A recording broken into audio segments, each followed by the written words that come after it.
Coucou tout le monde et bienvenue dans ma 4e vidéo zéro déchet. Évidemment, je vous invite à regarder les 3 premières, je crois que ça doit regrouper à peu près 34 idées. Dans celle-ci, il y en a au moins 10. Pour rappel, mes idées, mes conseils ne sont pas toujours 100% parfaits, mais ce sont des petits pas vers moins de déchets, moins de consommation.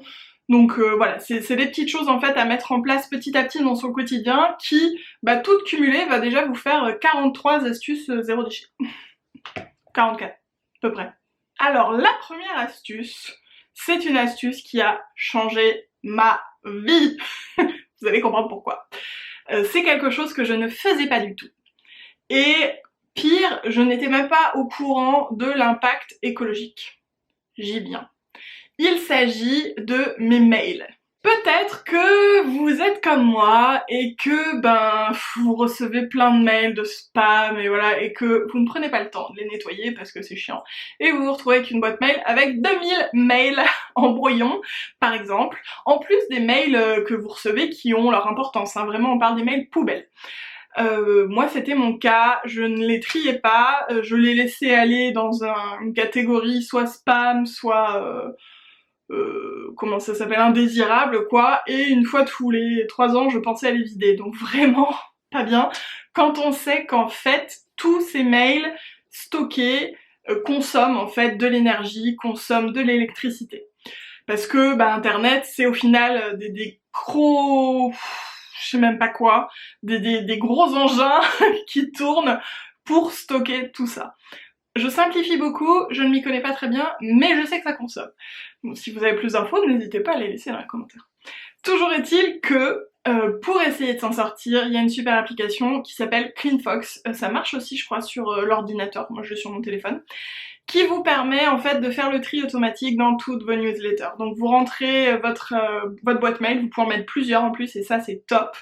Et ensuite il vous suggère toutes les personnes qui vous envoient des spams, des newsletters peut-être auxquels vous voulez pas être abonné, des pubs, enfin voilà tout ça. Et vous pouvez choisir de ne plus les recevoir directement, c'est-à-dire que ça n'arrive pas et ensuite c'est jeté, vous ne les recevez plus. Donc ça fait du bien, ça fait respirer. Et cette application m'a été très utile puisque dans un premier temps, j'avais entrepris de me désabonner à la main de tous les trucs auxquels je voulais plus être abonnée. Parfois c'est très simple, dans le mail il y a marqué se désabonner tout à la fin ou en haut aussi sur Hotmail je crois. Donc c'est relativement simple, parfois c'est un peu plus compliqué, faut se reloguer pour se désabonner, puis t'as perdu les identifiants, tu sais plus, enfin bref. Toujours est-il que CleanFox fait le boulot pour toi et ça c'est top. C'est aussi l'occasion, alors c'est plus pour ranger que pour du zéro déchet, mais voilà, de faire le tri dans vos applications, dans toutes vos photos, dans vos contacts, le fait de garder aussi tous vos messages dans les messageries, on peut les supprimer de temps en temps, ça permet de faire du vide et de moins consommer. Alors d'habitude je fais un peu par pièce, mais là je vous avoue que pas du tout, puisqu'on passe de la technologie à la cuisine, et je suis triste parce qu'en fait j'avais préparé cette vidéo et j'ai cassé la chose qui me permettait de vous présenter le truc. Je pense que vous connaissez, c'est pour remplacer en fait les films alimentaires, le papier alu, c'est les bivraps, les charlottes ou les couvercles en silicone. Alors moi honnêtement ça fait très longtemps que j'avais des couvercles en silicone, et le dernier m'a lâché. Donc c'est pas si durable que ça, finalement, le silicone. J'aurais tendance à vous préférer, à vous conseiller la charlotte ou le bivrap. Pour moi, la charlotte c'est plus pratique, parce que le bivrap, il faut le mettre un petit peu à l'eau chaude pour le ramollir et tout, enfin c'est juste un petit peu plus de préparation. Si vous connaissez pas, c'est un tissu enduit de cire d'abeille tout simplement. Et alors que la charlotte, c'est comme une charlotte quoi, c'est un élastique, un tissu imperméable et qui se met, il y a plusieurs tailles sur vos récipients, c'est trop pratique. Et je vais en acheter, voilà, j'en ai pas encore, j'étais au couvercle en silicone comme je l'ai dit, mais c'est trop bien. On reste dans la cuisine avec une petite astuce que je vous avais donnée sur Instagram, c'est l'engrais peau de banane. Ce que vous connaissez, la peau de banane a beaucoup d'utilité. Ça fait briller les plantes. Une fois que vous avez mangé votre banane, vous prenez la peau et vous nettoyez vos feuilles avec la peau de banane. Ça les nettoie, ça les fait briller, ça les nourrit, elles adorent. Moi je fais ça, à chaque fois que je mange une banane, je fais une plante en fait. Donc à peu près une plante par jour. Au bout d'un moment j'attends un peu, mais en gros c'est ça. Et votre peau, alors vous pouvez le faire en même temps, c'est-à-dire vous frottez vous nettoyez vite fait si vraiment c'était super crade votre peau de banane, et vous la mettez dans un bocal rempli d'eau, vous attendez une nuit, et le lendemain ça fait une eau riche en oligo-éléments, et vous pouvez arroser vos plantes avec cette eau, ça leur fait un engrais naturel. Le prochain objet, je vous en ai parlé dans une vidéo dernièrement, et je tiens à anticiper, ce n'est pas parce que je vous mets des liens Amazon ou que j'achète des choses sur Amazon que à côté je ne peux pas faire une quarantaine d'actes zéro déchet. Hein, l'un n'empêche pas l'autre. Il y a un moment, voilà, idéalement, faut acheter que chez les petits producteurs, les petits commerçants, etc. Mais le fait est que je suis quelqu'un d'entier et je vais pas faire semblant de ne pas acheter sur Amazon pour vous faire des vidéos zéro déchet. C'est faux, il y a des choses que j'achète chez Amazon. Chez Amazon, oui. En témoigne donc la dernière vidéo que je vous ai postée il y a pas longtemps, et cet objet qui est un allume-bougie, donc que je vous avais présenté. Enfin, allume-bougie, je pense que ça peut allumer autre chose, peut-être la gazinière. Je sais pas, attention, le faites pas, je suis pas sûre de moi. C'est un allume-bougie électrique. Hop, et ça crée, je sais pas si vous allez voir, ça crée de l'électricité et qui vient générer une étincelle en fait, et ça allume les bougies. Pourquoi je vous le mets dans cette vidéo zéro déchet? Parce que du coup, vous n'avez pas à racheter de briquet ou de gaz pour recharger votre allume-bougie, tout simplement. C'est un détail, mais ça a son importance. Ça se recharge sur l'ordi en fait, avec un petit embout USB, un truc comme ça. Ensuite, on va dans la salle de bain. Alors, idéalement, zéro déchet dans la salle de bain, ça veut dire faire ses cosmétiques. Et ça veut dire acheter ce qu'on a besoin pour faire ses cosmétiques, le plus en vrac et sans emballage en fait. Le fait est, je pense qu'on est beaucoup à pas avoir sauté le pas encore de créer ses propres cosmétiques. Honnêtement, je me sens pas à l'heure actuelle de le faire, peut-être que je le ferai, mais en plus j'ai plein de choses à finir. Mais je voulais vous parler d'un duo qui, pour moi, se suffit à lui-même et que j'utilise en cure en fait très souvent entre deux tests de produits. C'est l'aloe vera et l'huile. Là en l'occurrence c'est l'huile de Patika, l'huile absolue, qui est vraiment bien. Pour moi, ces deux produits suffisent pour tout. Pour le corps, pour les cheveux, pour le visage. Pour encore plus que ça, puisque l'aloe, vous pouvez l'utiliser sur les bobos, les brûlures, en après-soleil, vous pouvez l'utiliser... sur quoi j'avais utilisé? Sur Marty, mon chien qui avait des brûlures de pansement quand il s'était fait opérer. L'aloe pour moi, j'en aurais tout le temps, c'est genre l'indispensable. Là c'est la pure aloe. Et donc pourquoi vous pouvez tout faire en termes de soins avec? C'est parce que vous mettez une pression d'aloe, une pression d'huile, vous mélangez et ça vous fait un soin hydratant et nourrissant pour le visage. Pareil pour le corps, pareil pour les cheveux, une goutte d'huile, de l'aloe, en plus ça texturise, moi je m'en sers, bon là je l'ai pas mis mais voilà je m'en sers pour donner un petit peu de volume, ça fait une espèce de gel si vous voulez pour fixer un petit peu parce que l'aloe une fois que ça sèche, ben c'est... Enfin ça sèche quoi, je sais pas, ça tient un peu sa forme et voilà, pour moi c'est vraiment un super duo qui n'est pas, je vous l'accorde, 100% zéro déchet, mais qui évite d'acheter plein d'autres choses à côté. Une crème, un sérum, une crème pour les yeux, un truc texturisant, une crème pour le corps, enfin voilà. On retourne dans la cuisine avec cet objet que je n'ai pas encore acheté, c'est la seule exception. Mais je me tâte, donc j'avais envie de vous en parler, je me suis dit peut-être qu'en plus il y a des gens parmi vous qui l'ont. On habite en appartement avec mon chéri et je me tâte à acheter un petit composteur de cuisine. Il est chez Nature et Découverte, je vous mettrai le lien ici. En gros c'est un espèce de bidon comme ça. On vient mettre ses épluchures, il y a un agent activateur qui décompose les choses dedans, c'est fourni avec. Et donc ensuite on tasse et au bout d'un moment ça crée une espèce de thé qui est un engrais pour les plantes. Et ce qu'il y a dedans, ça fait pas vraiment un terreau, mais ça fait un mélange en fait qu'on peut mélanger avec du terreau, donner si on a des gens avec un jardin à côté, voilà. Dans une autre vidéo, je vous parlais déjà de composter au maximum ses déchets. En plus, quand on mange beaucoup de végétaux, bah, c'est vrai que ça serait intéressant de composter. Donc j'ai trouvé ce produit qui me titille beaucoup, qui me donne très envie. J'ai pas encore sauté le pas, mais je voulais vous en parler quand même, comme je vous ai dit, pour avoir aussi vos retours et puis pour vous dire que ça existe. On va parler un petit peu de mode. Je vous ai déjà parlé du seconde main, des vide dressing et je tiens juste à vous dire que je fais également un vide dressing. Donc avant j'achetais plutôt de seconde main, maintenant je vends aussi, donc vous pouvez si vous voulez vous procurer des choses de seconde main. Donc mon dressing c'est sur la plateforme en ligne Roxine Club, enfin mon vide dressing, c'est à la base réservé aux grandes tailles, mais en fait pas que, puisque j'y mets aussi beaucoup d'accessoires, de bijoux, etc. Donc voilà, vous pouvez trouver plein de trucs sur mon vide dressing. Je glisse ça là. Toujours dans la mode, avec un petit conseil en fait pour acheter des pièces. Je m'en rends compte en vieillissant un petit peu que en fait c'est vraiment top d'avoir des basiques dans des couleurs basiques et ensuite d'apporter des petites touches de fantaisie suivant les modes ou les envies. Ça vous permet d'avoir des pièces que vous gardez longtemps. Alors évidemment le mieux c'est de les choisir de qualité, parce que je trouve, et je m'en rends encore plus compte en faisant mon vide dressing, d'où le lien, que les choses funky sur le coup vous dites ah ouais c'est trop sympa et tout pour une occasion, et ben on les met très peu, ou alors on les met une fois, et finalement ce qu'on met le plus souvent c'est nos bons basiques. Très souvent, c'est pas le cas de tout le monde, mais c'est souvent le cas. En général, vous mettez pas toute votre penderie, vous avez vos pièces préférées. Si vous n'avez pas le temps, tac tac, vous savez ce que vous allez prendre, vous n'allez pas vous aventurer sur créer des looks ou quoi. Et même en créant des looks, chose que je fais aussi sur Instagram, là ça fait un petit moment que j'en ai pas fait, mais il y en a quand même pas mal, en réel notamment, et ben je tourne avec les mêmes pièces. Et très souvent, j'ai des gens qui me disent ah là là, mais on dirait que t'as énormément de vêtements. Et non, j'ai une penderie, mais elle est pas, enfin voilà, d'autant encore plus que je fais régulièrement du vide dressing, mais non, j'achète peu de choses en fait en termes de vêtements.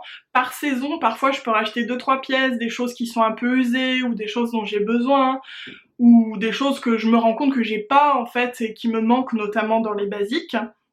Et puis à côté, je vais acheter 1 ou 2 pièces fantaisie. Donc ça vaut pour le seconde main, hein, quand je dis acheter ou les magasins, enfin après comme vous voulez, évidemment le mieux c'est le seconde main, mais ça vous permet de moins acheter tout simplement, et donc forcément le déchet étant celui qui n'existe pas, et ben si on n'achète pas, voilà.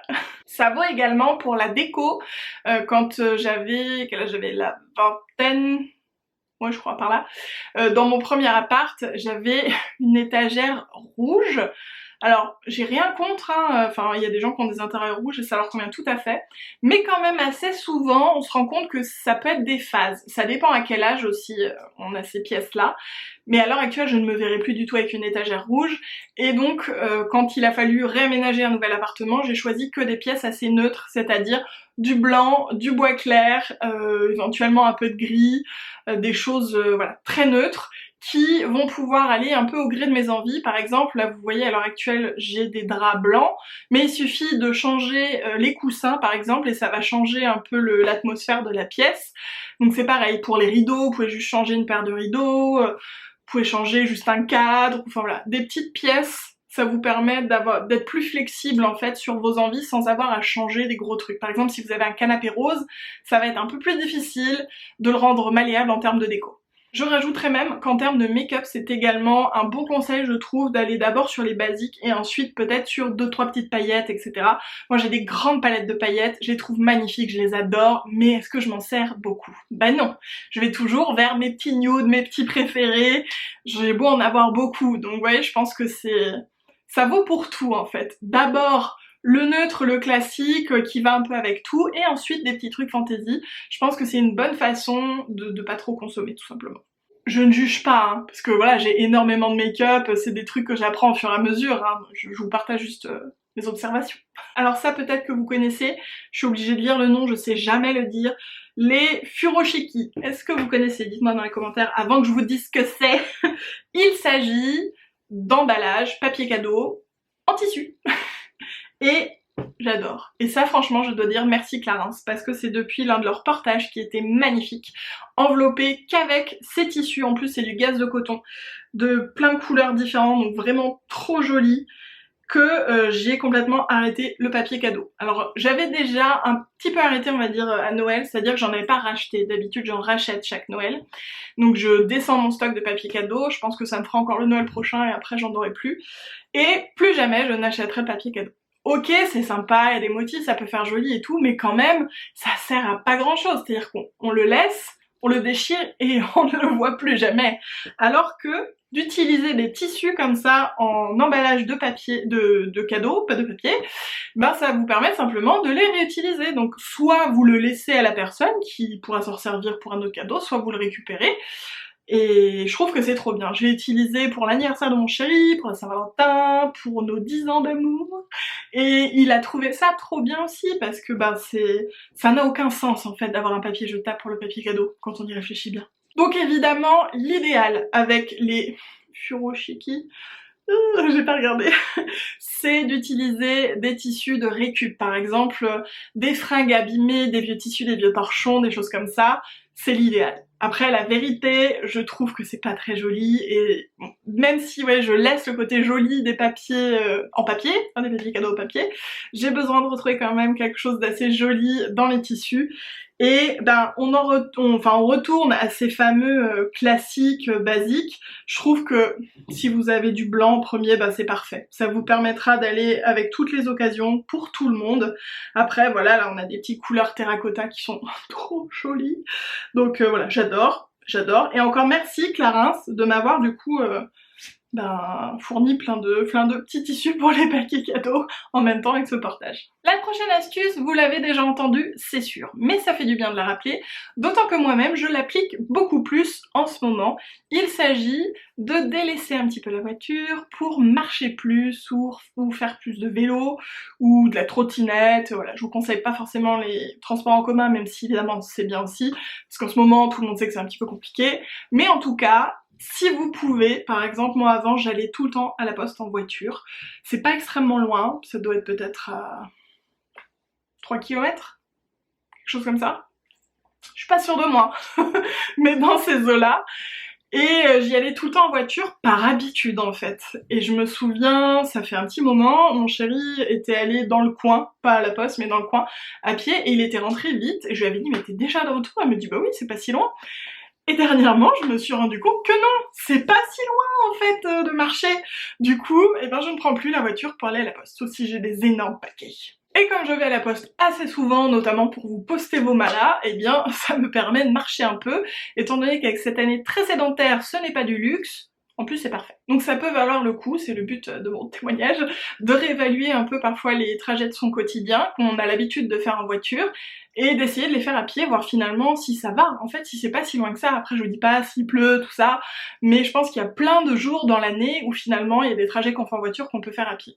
Parce que faire 7 km par exemple, finalement c'est vraiment pas le bout du monde quoi. Et puis si à pied c'est trop long, pourquoi pas en vélo, en trottinette. Je vous parle pas de ça parce que j'ai zéro équilibre et pour moi c'est impossible. Mais voilà, marcher un petit peu plus, c'est cool. De retour dans la cuisine, je vous ai déjà donné plein d'astuces dans la cuisine, des astuces de tupperware pour congeler en verre qui passe aussi au four, des astuces de sac congélation en silicone réutilisable, et ça c'est top, je les utilise toujours, mais en plus je vous dirais que pour essayer de ne pas jeter des choses, que ce soit, je sais pas, des fruits, des légumes, des préparations, un reste de tarte, un fond d'une assiette de quelqu'un qui a pas fini, congeler. Mettez au congèle, la plupart du temps ça passe. C'est rare que ça ne passe pas. Qu'est-ce qui pourrait ne pas passer? Est-ce que j'ai déjà testé un truc qui passe pas? Je crois pas. Il y a évidemment des choses, je crois que les tomates par exemple crues c'est pas terrible parce que c'est principalement de l'eau donc après il n'y a plus rien.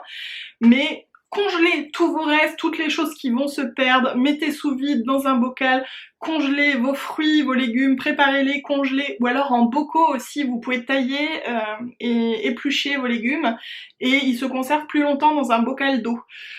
Voilà, pour essayer de... Enfin moi je déteste jeter, je déteste le gâchis et donc tout est bon pour ne pas gâcher, comme tout congeler. Il vous reste un fond de sauce, mettez dans des bacs à glaçons, congelés. Vraiment tout. Ensuite, concernant la machine à laver, c'est pareil, je vous ai déjà donné plusieurs astuces, notamment pour limiter la lessive. Et là, mon astuce, que j'utilise depuis longtemps, et en fait, je ne pensais pas vous en parler, c'est en parlant avec mes parents que je me suis dit, mais tout le monde ne fait pas ça, c'est de laver à 30. Déjà, le premier argument, c'est que laver à 30, c'est économique. Ça vous permet de moins chauffer et donc de moins consommer. Ensuite, préjugé, c'est que parfois on se dit que à 30 ça ne lave pas. Et en fait si, à 30 ça lave très bien. Sauf si vous avez des choses extrêmement sales, typiquement une couche lavable, bon 30 ça n'ira pas, je crois que c'est à 60. Mais pour le linge du quotidien ça suffit. Et pour être bien sûr de moi, j'ai regardé pour vous donner de bons chiffres, en baissant la température moyenne de lavage de 3 degrés, chacun peut réaliser une économie d'énergie de 11%. quand même, hein. À titre de comparaison, une telle baisse au niveau national permettrait de réduire l'émission de CO2 produite par plus de 23 000 voitures par an. Donc ce n'est pas rien. Et en plus, le fait de laver à 30, ça vous permet de conserver vos vêtements en bon état plus longtemps, ça fatigue moins les fibres. Puisqu'on est un petit peu dans l'entretien, quelque chose qui fonctionne extrêmement bien, c'est les cristaux de soude, c'est le bicarbonate, c'est j'arrive pas à le dire ce truc, percarbonate? Non. Vous avez compris, hein? Le vinaigre blanc, bon là j'en ai plus, mais pour tout l'entretien de la maison c'est top, il n'y a pas besoin de produits hyper agressifs, pas besoin de trucs à la javel là pour les toilettes ou quoi, le vinaigre blanc ça suffit bien, pareil pour détartrer, ça c'est parfait. En utilisation, moi donc j'utilise principalement pour les toilettes, mais c'est aussi, attendez je vais vous dire parce qu'il y a plusieurs utilisations, pour la gazinière, cuisine, salle de bain, pour les gros travaux, lessiver les murs, voilà, bon bref, c'est 100% naturel. Il y a plusieurs finis et plusieurs niveaux de décapage entre guillemets, je crois que le je sais pas le dire, vous savez, je crois que celui-là il est plus fin, il me semble, enfin à revérifier, mais voilà, il n'y a pas besoin de gros trucs à la javel qui dégomment. Et dans le même genre, bon je les ai pas pris mais ils sont dans mes éviers, je vous en avais parlé sur Insta, c'est le truc je crois que vous avez le plus cliqué de tout ce que je vous ai partagé, de toutes mes stories, c'est une petite grille en silicone qui se met sur les bouches de lavabo ou d'évier, de baignoire pour éviter de boucher vos canalisations, je ne sais plus parler. Ces petits trucs sont géniaux si vous avez tendance à perdre vos cheveux et que ça vient boucher les canalisations. Pourquoi je vous mets cette chose dans les zéro déchets alors que ça vous fait acheter un truc en plus? Parce que si vous avez un problème comme moi de cheveux qui bouchent les canalisations, vous savez que parfois c'est bouché et ça m'est arrivé plusieurs fois d'utiliser un produit hyper néfaste pour l'environnement, un truc débouche tout là et ça c'est horrible quoi. Donc le fait d'avoir cette petite grille en silicone vous permet de ne plus du tout boucher vos canalisations. Sinon pour déboucher aussi vous pouvez utiliser ça, je l'ai découvert plus tard. Mais voilà, ça c'est juste un petit geste en plus qui est vraiment plus écolo, donc zéro déchet puisque après vous n'avez plus à acheter ces bidons de produits toxiques. Et c'est trop bien, franchement c'est trop bien. On reste un peu dans l'eau puisque là je vais vous parler de récupérer l'eau. Et donc ça peut être récupérer l'eau où vous le pouvez. Si vous avez un jardin, récupérer l'eau de pluie pour arroser vos plantes. Si vous avez un appartement et que vous avez un petit chien comme nous, récupérer l'eau de sa gamelle quand vous la changez pour arroser les plantes. Vous pouvez aussi, si votre douche met du temps à chauffer au niveau de l'eau, mes beaux-parents d'ailleurs font ça, mettre un seau et récupérer l'eau froide en fait que vous faites couler en attendant que ça chauffe. Et voilà, et ils l'utilisent aussi pour les plantes ou pour le ménage, voilà. Récupérez l'eau partout où vous le pouvez, évidemment fermez quand vous brossez les dents, ne laissez pas couler votre eau, ça n'a aucun sens. Puis bon, dans cette logique, je crois que je vous l'ai déjà dit, limitez les bains, prenez des douches plutôt rapides, il n'y a pas besoin de passer 3 heures sous la douche, en 5 minutes c'est plié. Pareil, quand vous vous lavez les mains, le temps que vous savonnez, fermez. Voilà, essayez d'économiser l'eau au maximum et donc de la récupérer là où vous pouvez. Je vous parle de récupérer l'eau dans une vidéo de zéro déchet, pas tant parce que ça ne produit pas de déchets de récupérer l'eau, mais surtout parce que tout ça ce sont des gestes écologiques. Et la dernière astuce, je sais que tout le monde peut pas se le permettre, enfin comme pour tout hein, de toute façon, mais en particulier celle-ci parce que souvent ça rime avec plus cher, c'est d'essayer d'acheter des choses qui durent, des choses de qualité. Ça vaut pour les vêtements, pour les chaussures par exemple. Typiquement, moi j'ai des grands pieds, je fais du 43.